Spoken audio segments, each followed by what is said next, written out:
성도 여러분 안녕하십니까?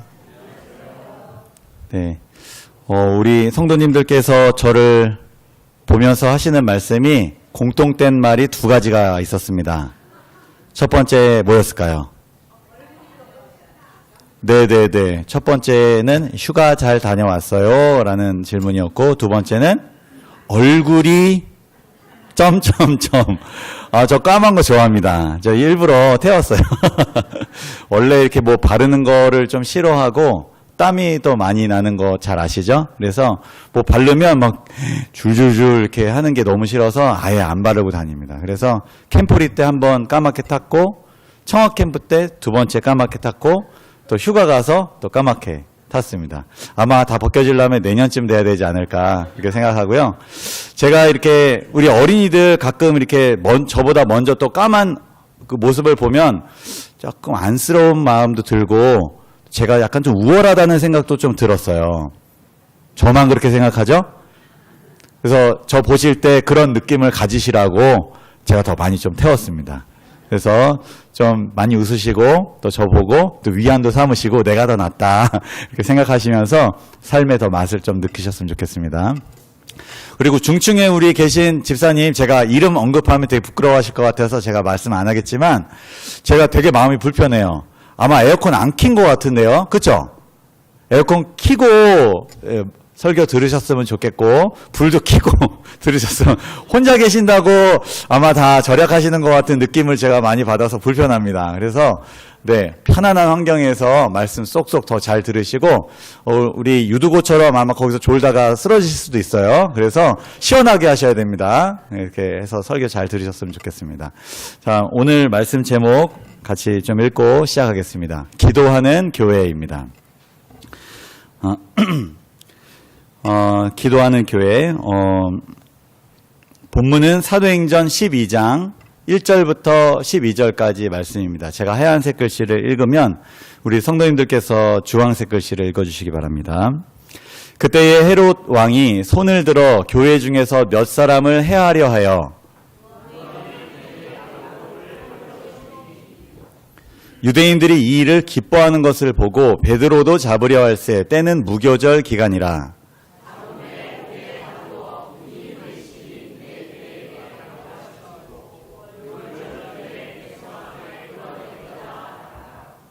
이에 베드로는 옥에 갇혔고 교회는 그를 위하여 간절히 하나님께 기도하더라.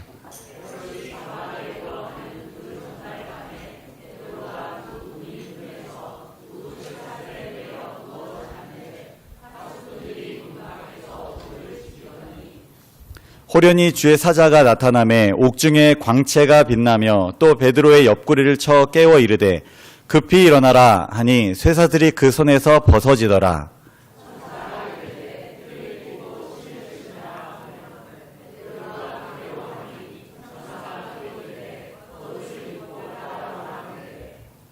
베드로가 나와서 따라갈새 천사가 하는 것이 생시인 줄 알지 못하고 환상을 보는가 하니라.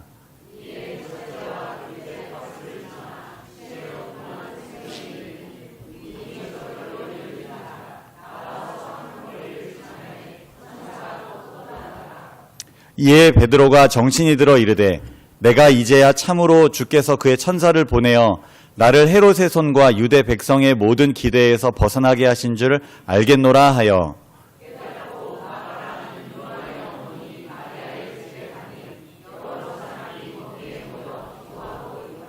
아멘. 퀴즈를 내면서 말씀을 전하도록 하겠습니다. 정답을 아시는 분은 좀 큰 목소리로 대답해 주시면 제가 더 용기를 낼 수 있을 것 같습니다. 1번 질문입니다. 교회를 핍박한 왕은 누구인가요? 네, 헤롯. 오늘 질문 5가지가 있는데요. 아마 이렇게 기억력에 의존해서 대답하시기 어려울 수도 있을 것 같아서 본문은 지금 이제 보시느라고 안 펴실 수도 있는데 가져오신 성경이 있으시면 사도행전 12장 1절을 같이 펴주시고 대답을 해주시면 더 감사하겠습니다. 사도행전 12장 1절부터 12절까지 말씀입니다. 자, 1절을 보시면 교회를 핍박한 이제 지도자가 나옵니다. 그 왕 이름이 헤롯으로 나와요. 신약 성경에 헤롯이라는 단어가 45번 나옵니다. 와, 헤롯이 굉장히 중요한 일을 많이 했구나 이렇게 생각할 수도 있는데요. 신약 성경 대부분에 나오는 이 헤롯이 한 사람을 의미하진 않습니다. 영어로는 좀 더 자세하게 기록되어 있고 그리고 이렇게 설명이 되어 있지만 헤롯 왕이 이제 6명이나 됩니다. 근데 성경은 그것을 구분해서 사용한 것도 있지만 구분하지 않은 것이 훨씬 많아요. 이제 헤롯을 설명하기 위해서 가장 간단하게 설명한 것을 하나를 제가 좀 가져와 봤습니다. 여기 먼저 헤롯 대제 또는 헤롯 대왕이라고 불리는 이 왕은 예수님 탄생 당시 유아 사례를 지시한 왕입니다.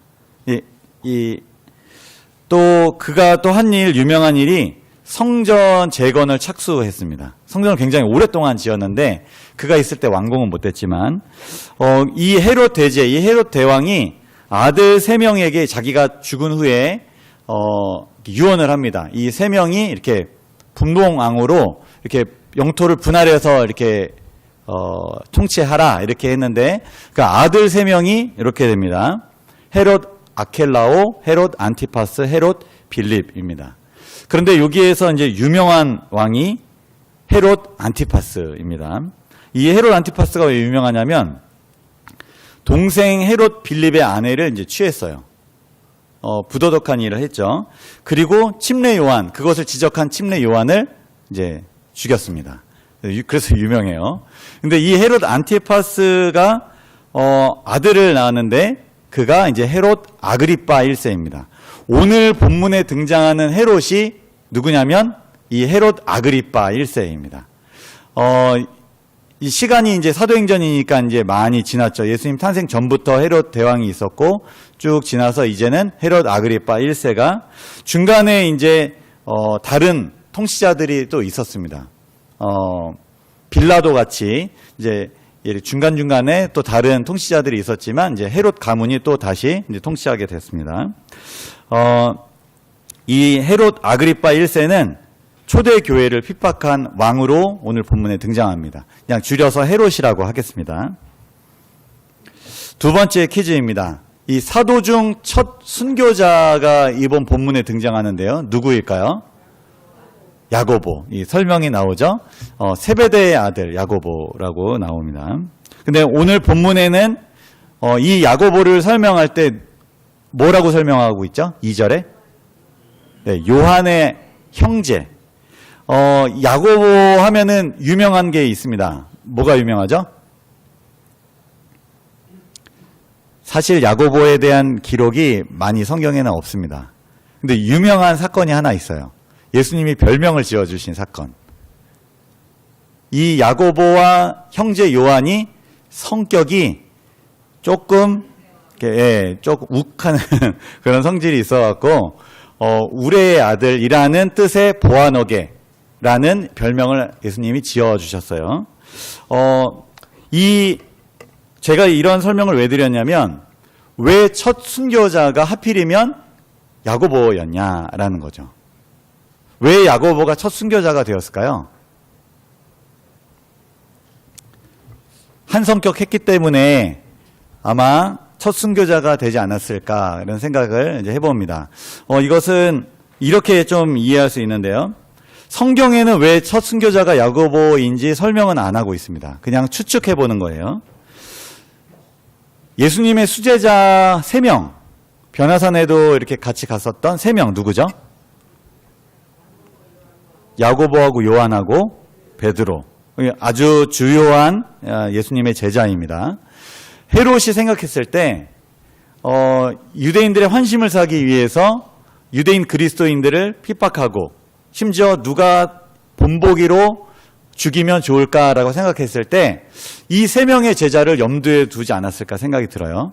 그리고 이 3명의 제자 중에서 성질이 베드로도 성질하면 둘째가라며 서러운 사람인데 이 야고보를 하면 좋겠다라는 생각이 들었어요. 그리고 야고보가 눈에 잘 띄었어요. 이 성질이 불같고 그리고 뭔가 하면은 좀 확실하고 그리고 목소리도 크고 그리고 뭔가 이렇게 교회 지도자로서 이렇게 활동하고 있었기 때문에 이 야고보를 이렇게 어떻게 하면 이 유대인들이 뭔가 조금 자기를 이제 지지해 줄 수 있을 거다 이런 생각을 하면서 야고보를 이제 선정을 하게 된 것입니다. 성격과 연관지어서 이 순교를 좀 생각을 해봤습니다. 이 순교라는 뜻은 자기가 죽음을 선택하는 거죠. 자살은 아닙니다. 타살인데 자기가 그 죽음을 피하지 않고 그냥 받아들이는 것, 이것을 이제 순교라고 합니다. 특별히 신앙적인 관점에서 신앙을 지키려고 그리고 용기를 내고 그리고 배신하지 않으려는 처절한 몸부림, 자기 선택, 자발적인 동기에 의해서 죽게 되는 것, 이것을 이제 순교라고 합니다. 믿음을 저버리게 되면 이 순교를 피할 수 있습니다. 순교는 마음만 먹으면 안 죽을 수 있는 충분한 기회가 있어요. 근데 그거는 예수님을 배신해야죠. 믿음을 포기해야죠. 그렇지만 그것을 포기하지 않는 사람에게 주어지는 영광스러운 면류관이기도 합니다. 야고보는 예전에 예수님 믿기 전에는 욱하는 성질의 소유자였지만 예수님을 따르면서 성화된 그 성격으로 오히려 용기 있게 자신의 죽음을 선택해서 죽은 순교를 한 사람이었습니다. 아마 예수님께서 그러한 성격, 그러한 성질을 가지고 있었기 때문에 아마 야고보를 첫 순교자로 선택하지 않았나. 만약에 다른 사람을 선택했다면, 헤롯이 다른 사람을 선택했다면 아마 그 교회는 아주 혼란 가운데 빠지지 않았을까 생각이 듭니다. 그래서 저는 이런 생각을 해봤습니다. 여러분도 나는 베드로같이 성격이 급하고 덤벙대고 욱하고 좀 그래. 나는 야고보처럼 요한처럼 막 그런 게 있어. 그런 생각 한두 번은 해보셨나요? 저는 그런 생각을 많이 하거든요. 그래서 그런 생각을 해봤습니다. 언젠가 우리 교회가 위기에 처하고 핍박을 받을 때 야고보처럼 내가 쓰임받지 않을까? 그런 생각을 해봤습니다.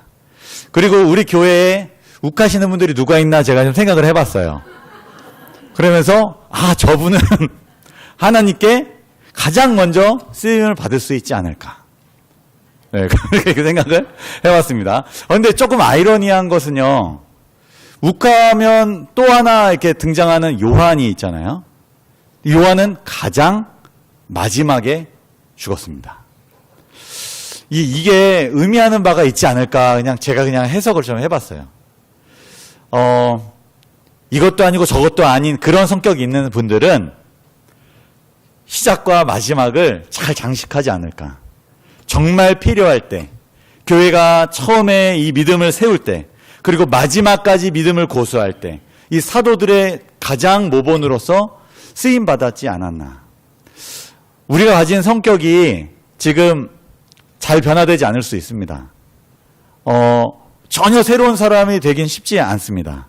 우리가 가진 것들을 하나님께서 활용하실 수 있을 것 같아요. 그럴 때 우리가 가진 단점일 수도 있는 이 성격이 하나님께 언젠가 크게 쓰임받을 수 있다는 것입니다.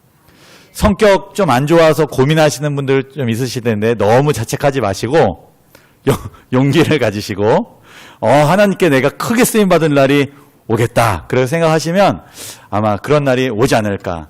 그럴 때 제 생각이 나시면 용기를 내셔서 또 이런 용감한 일을 교회를 위해서 좀 이렇게 희생하시고 헌신하시고 봉사해 주시면 참 좋겠다. 그런 생각을 하면서 저도 그런 다짐을 해보게 되었습니다. 세 번째 질문입니다. 헤롯은 또 누구를 죽이려고 하였나요? 네. 3절에 이제 베드로가 이제 나타납니다. 유대인들이 야고보의 죽음을 보고 기뻐했어요. 눈에 가시가 같았죠. 변절자 같은 느낌이었으니까요. 유대교회에서 그리스도교로 마치 그 나라를 막 혼란 속에 빠뜨리는, 그리고 자기들이 믿는 그 진리를 뭔가 바꿀 것 같은 그리고 자신들이 틀렸다고 얘기를 자꾸 하니까 그렇게 아주 눈에 가시 같은 그런 존재들이 유대인 그리스도인들이었습니다. 헤롯은 유대인들의 이 기뻐하는 모습을 보고 우쭐한 마음이 들고 자기가 생각한 이 계획이 잘 맞아 떨어졌구나 그런 생각을 하면서 이번에는 베드로까지 내가 만약에 죽이면 아주 이 지위는 올라가겠다. 나를 아주 지지해 주겠지 이런 생각을 했습니다. 베드로는 누구나 봤을 때 가장 으뜸되는 그런 제자였죠. 그래서 베드로를 처형하면 아주 자기는 좋을 거라 생각했습니다. 근데 베드로를 잡고 보니까 언제 잡았냐면 무교절 기간에 잡았습니다. 이 무교병을 먹는 이 일주일 기간이 지난 후에 6월절이 지났는데요. 그 이후에 이 축제 기간이기 때문에 이때 처형하기는 어렵고 이 이후에 공개 처형을 할 생각이었습니다. 그래서 그동안 베드로가 감옥에 갇혀 있었습니다. 그 베드로가 감옥에 갇혀 있는 것을 보고 많은 유대인들이 이 축제가 끝나면 이제 또 야고보처럼 처형되겠지. 헤롯은 그 모습을 보면서 내가 이때 지지율이 올라가고 있구나 이제 이런 생각들을 하면서 계획적으로 그 기간 동안 투옥을 시킨 것입니다. 네 번째 퀴즈입니다. 교회는 베드로를 위해 무엇을 하였나요? 네. 간절히 하나님께 기도했습니다. 5절이죠. 핵심적인 지도자를 이미 잃었습니다. 한 지도자를 또 잃는 것은 교회에 너무 큰 손실과 위기를 이렇게 겪게 될 것이었습니다. 교회는 위기 앞에서 어떤 행동을 했냐면 한 마음으로 뭉쳐서 간절히 기도했습니다. 베드로를 살려달라고 그 결정권자는 인간의 눈으로 보기에는 누구였냐면 헤롯이었습니다. 그런데 헤롯을 의지하지 않고 누구를 의지했냐면 하나님께 의지했습니다. 우리가 일어나는 많은 일들, 위기가 인간적으로 생각했을 때는 이것을 해결하면 되지. 그걸 가지고 왜 기도를 해? 그것은 너무 무기력하고 나약한 거 아니야? 그것은 내가 노력도 하지도 않고 하나님께 모든 걸 다 맡기는 그런 연약한 거 아니야? 그렇게 생각할 수 있습니다. 특별히 비신자의 눈에서는 더 그렇게 보일 수가 있겠죠. 하지만 우리가 모든 일은 영적 전쟁으로 이해해야 되지 않을까 생각합니다. 이 결정권자인 헤롯에게 찾아가서 사정을 하고 정말 우리가 타협을 할 수도 있고 아니면 뭔가 로비를 할 수도 있었는데 그런 일체 행동을 하지 않고 교회는 모여서 합심하여 간절히 기도했다라는 것입니다. 사람이 만든 이 불법적인 일에 대항하기 위해서 그들이 선택한 것은 하나님께 기도하는 것이었습니다. 만일 우리 교회에 위기가 닥친다면 저와 여러분은 무엇을 하시겠습니까? 기도하겠습니다. 이렇게 대답해 주시면 어떨까요? 만일 저와 여러분에게 개인적으로 위기가 닥친다면 무엇을 하시겠습니까? 기도하겠습니다. 그리스도인들에게 위기가 닥쳤을 때 할 수 있는 가장 좋은 방법은 기도입니다. 우리는 골방으로 들어가 개인적으로 내 위기를 하나님께 아뢰면서 기도할 수 있습니다. 그런데 제가 꼭 강조하고 싶은 게 있어요. 그것은 기도를 시작할 때의 마음과 기도를 마칠 때의 마음이 반드시 달라야 한다라는 것입니다. 다르지 않고 똑같으면 기도를 멈추지 말고 다시 기도를 이어주셨으면 좋겠습니다. 하나님, 우리 교회 그리고 저 개인적으로 위기가 닥쳤습니다. 하나님, 이 위기에서부터 저를 구원하여 주세요. 예수님의 이름으로 기도합니다. 아멘 하고 눈을 떴는데 기도하기 전과 기도하기 후가 마음이 같다면 그것은 제대로 기도한 걸까요? 아닙니다. 성경은 그렇게 이야기하고 있지 않습니다. 성경은 그것은 진심으로 간절히 기도하지 않은 것, 믿음이 활용되지 않은 것, 하나님의 성령이 내 마음에 역사하지 않은 것, 이렇게 묘사하고 있습니다. 우리가 기도를 하다 보면 하나님께서 내 기도를 응답해 주실 거야 라는 일말의 희망이라도, 마음에 조금이라도 변화라도 있을 때까지 우리는 기도를 멈추지 말아야 합니다. 왜냐하면 기도하다 보면 우리의 근심과 걱정이 어디로 갑니까? 하나님께로 갑니다. 그 짐이 하나님께로 맡겨집니다. 그 경험을 하지 않는 기도는 마음을 다하지 않은 기도가 아닐까 그런 생각이 듭니다. 그런 기도는 울리는 꽹가리 같은 기도가 아닌가 생각이 듭니다. 알맹이가 빠진 기도인 거죠. 실제로 우리가 기도하면 걱정과 근심과 모든 염려가 덜어지고 하나님께로 옮겨지게 되어 있습니다. 그럴 때 우리의 마음에 평안이 오고 자유가 오고 해방이 경험하게 됩니다. 그 경험이 있은 후에 실제로 하나님께서 그 기도에 응답을 주신다라는 것입니다. 빌립보서 4장 6절과 7절에 있는 말씀을 한번 다 함께 읽어보겠습니다. 시작. 아무것도 염려하지 말고 다만 모든 일에 기도와 간구로 너희 구할 것을 감사함으로 하나님께 아뢰라.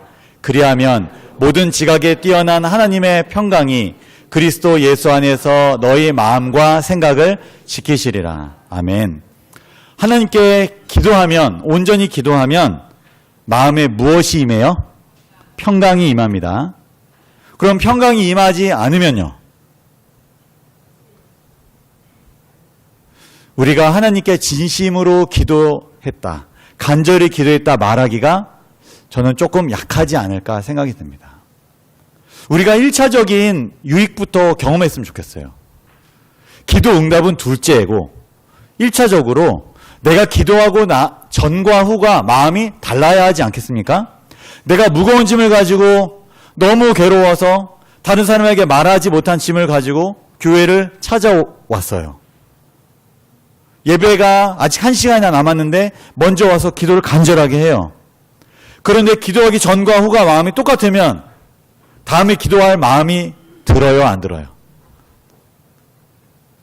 제가 이렇게 표현하면 너무 심한 표현인지 모르겠습니다. 그런 헛수고를 다음에 또 뭐하러 합니까? 저는 기도할 때 기도하기 전과 후가 분명히 다른 경험이 있어야 하고 있었으면 하는 바람이 여러분들에게 꼭 말씀드리고 싶습니다. 그 말씀 듣는 거랑도 마찬가지죠. 제가 지지난주인가에 설교했었던 걸로 기억합니다. 말씀 들으러 여기 와서 말씀 들으러 오기 전과 후가 똑같다면 그럼 말씀 들으러 뭐하러 옵니까? 말씀을 전하는 사람이 가장 큰 책임이 있다고 생각이 합니다. 그렇지만 말씀을 들으면서 기도하는 마음으로, 간절한 마음으로 말씀을 받지 않는 청중도 저는 책임이 있다고 생각합니다.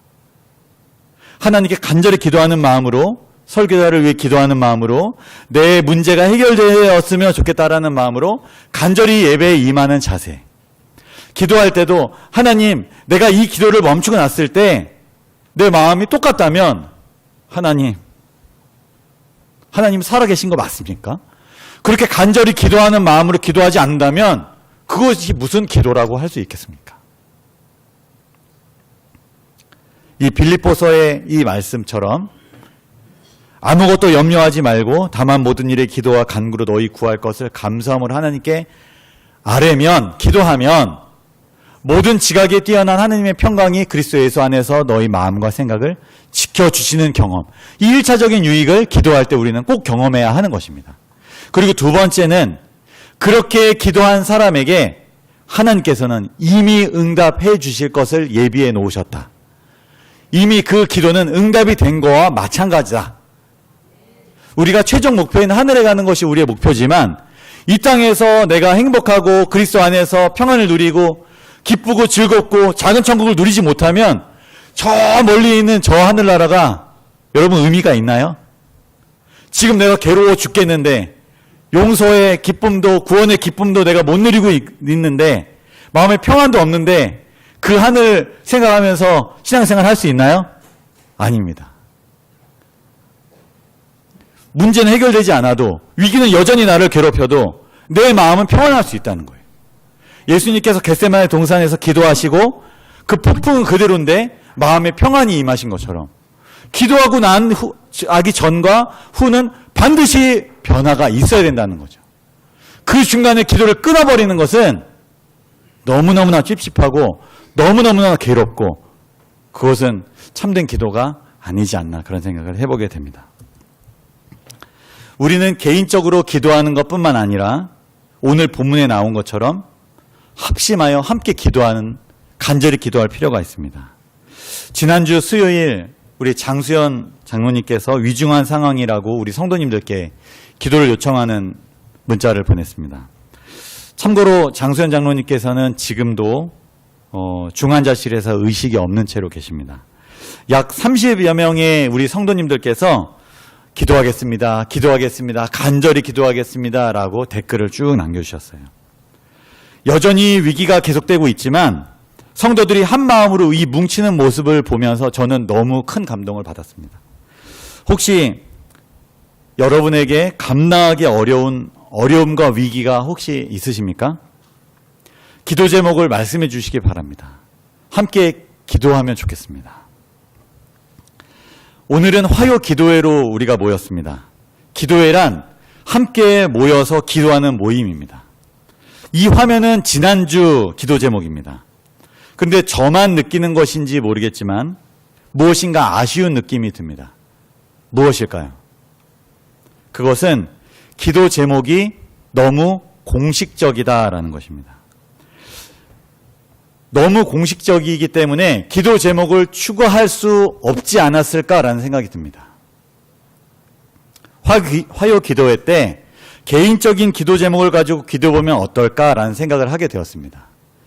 너무 공식적이지 않은, 너무 격식을 따지지 않는, 누구나 다 봤을 때 이런 기도 제목 반드시 기도해야지 라는 그런 기도 제목이 아닌 내 문제, 다른 사람이 얘기했을 때 야 그게 무슨 기도 제목이냐, 살아가면서 다 그러고 그런 거야 라는 그런 정도의 내용, 그걸 기도해보면 어떨까요? 그러면 기도 제목으로 낼 수 있을까요? 다른 사람이 어떻게 생각할까 그 눈치 보느라 기도 제목을 못 내지 않을까 생각합니다. 그래서 저는 오늘 좀 새로운 시도를 해보려고 합니다. 그래서 공식적인 기도 제목 그걸 가지고 기도할 뿐만 아니라 지금 옆에 앉으신 좀 편하신 분들과 함께 두세 분이 함께 기도 제목을 나누는 시간을 가졌으면 좋겠습니다. 교회의 위기 좋습니다.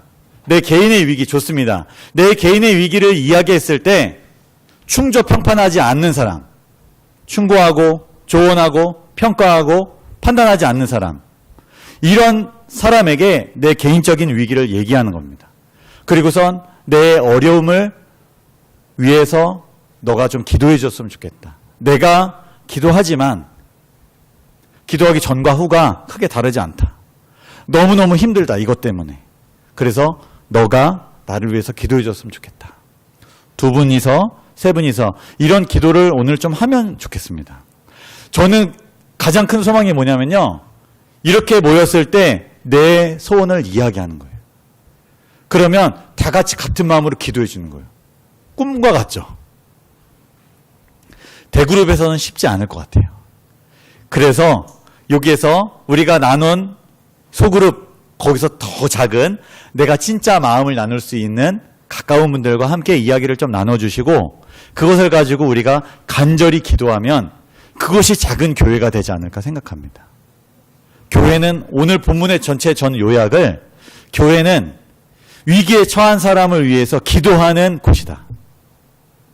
베드로가 위험에 처했을 때 온 성도들이 합심하여 간절히 기도한 것처럼, 초대교회가 우리가 꿈꾸는 곳이잖아요. 그런 것처럼 우리가 작은 교회들이 모여서 그것을 먼저 이루었으면 좋겠어요. 그래서 우리의 개인적인 위기, 교회의 위기, 내가 생각나는 것들을 이야기를 충분히 해주시고 그걸 가지고 서로를 위해서 간절히 기도하실 때 하나님, 내가 기도하기 전과 후가 잘은 모르지만 내가 위하여 기도하는 상대방이 이 기도 제목이 뭔가 분명히 나아질 것 같습니다. 분명히 좋아질 것 같습니다.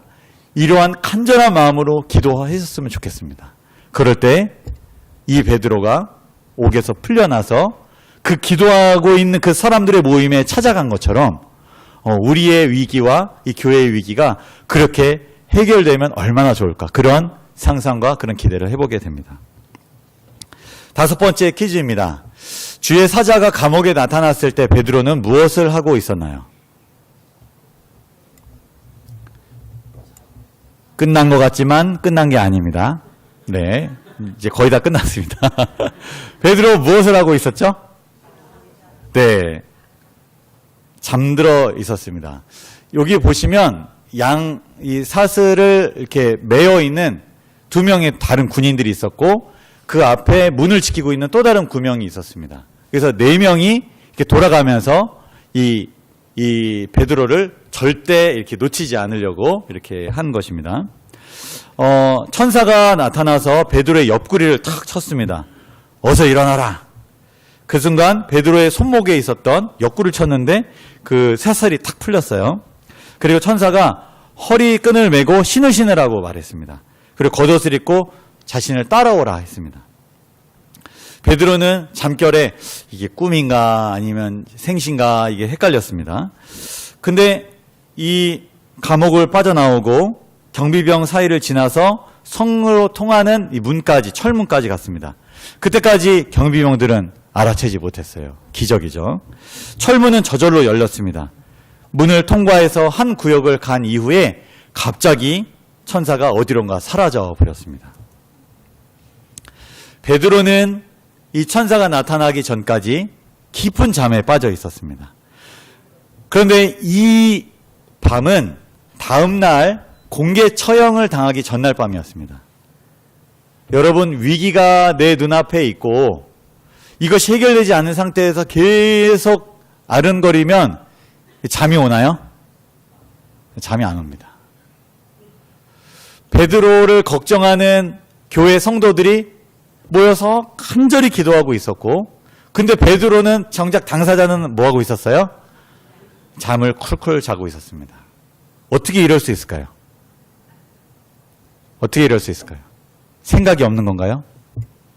믿음이 충만한 겁니다.